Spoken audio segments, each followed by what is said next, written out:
Shalom Betani Batam Community, kembali lagi bertemu dengan kami dalam program 5 menit penuh harapan. Hari ini kita akan masih melanjutkan renungan kita dari hari kemarin tentang sabda bahagia dari Tuhan Yesus, Matius pasal 5 ayat yang ketiga. Saya akan bacakan untuk Bapak Ibu Matius pasal 5 ayat yang ketiga, firman Allah berkata demikian, "Berbahagialah orang yang miskin di hadapan Allah, karena merekalah yang empunya kerajaan surga." Sungguh sebuah pengajaran yang begitu radikal, yang berbeda dengan yang diberikan oleh dunia ini. Dunia ini mengatakan kaya barulah kemudian berbahagia, tetapi Tuhan mengajarkan sebaliknya. Itu sebabnya khotbah di bukit menjadi sebuah budaya tandingan yang Tuhan ingin anak-anaknya melakukannya. Nah, hari ini kita akan merenungkan bagian yang keempat tentang miskin di hadapan Allah. Bapak Ibu, Betani Batam Community, waktu kita membaca ayat ini dan kita telah merenungkan beberapa hari, berbahagialah orang yang miskin di hadapan Allah, karena mereka yang empunya kerajaan surga. Kita tahu miskin rohani yang dimaksud oleh Matius. Lalu bagaimana dengan Injil Yohanes? Yesus mengatakan dalam Injil Yohanes pasal yang ke-10 ayat yang ke-10 secara khusus 10b, "Aku datang untuk memberi hidup yang berkelimpahan." Jelas sekali Yohanes memaksudkan hidup berkelimpahan di sana, kelimpahan secara rohani. Sementara Matius mengatakan orang yang terberkati adalah orang yang miskin rohani. Lalu Yesus mengatakan dalam Injil Yohanes, dia datang untuk memberi kita hidup yang berkelimpahan secara rohani. Apakah Matius dan Injil Yohanes sedang melakukan sebuah kontradiksi? Bukan, Bapak Ibu. Kita tahu bersama-sama masing-masing penulis punya kebebasannya dalam menuliskan suratnya. Masing-masing penulis juga mereka punya maksud dan tujuan masing-masing dalam tulisannya.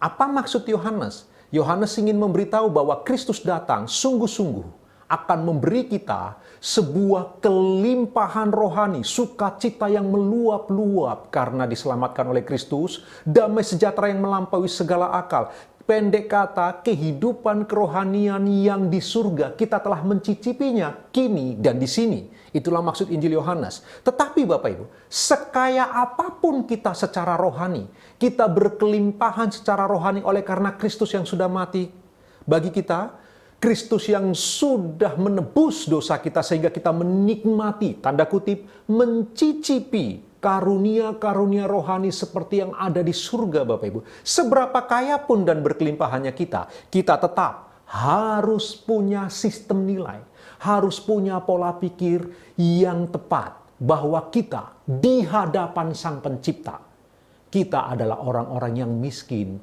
secara rohani. Dibandingkan dengan Sang Pencipta, kita hanyalah ciptaan. Karena itu kelimpahan kita seperti apapun di dalam Kristus Bapak Ibu, kita harus belajar rendah hati untuk punya pola pikir yang sehat.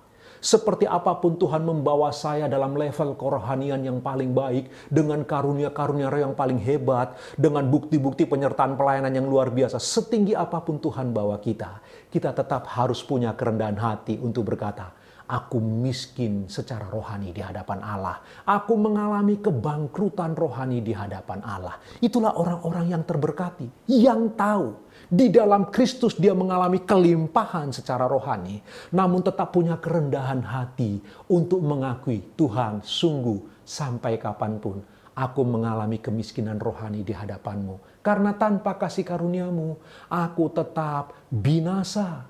Oleh anugerah-Mu yang ajaiblah, aku beroleh keselamatan.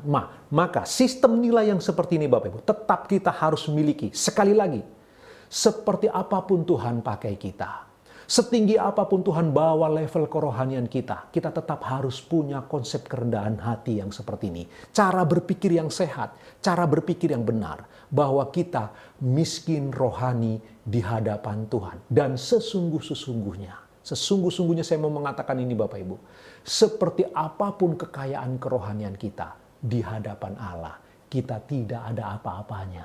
Karena dialah yang maha mulia, yang maha sempurna, Sang Pencipta kita yang sejati. Karena itu sepanjang hari ini renungkan firman Tuhan ini Bapak Ibu. Kita berkelimpahan secara rohani di dalam Kristus, tapi kita harus punya pola pikir yang sehat bahwa kita miskin di hadapan Tuhan. Tuhan Yesus memberkati Bapak Ibu, selamat beraktivitas.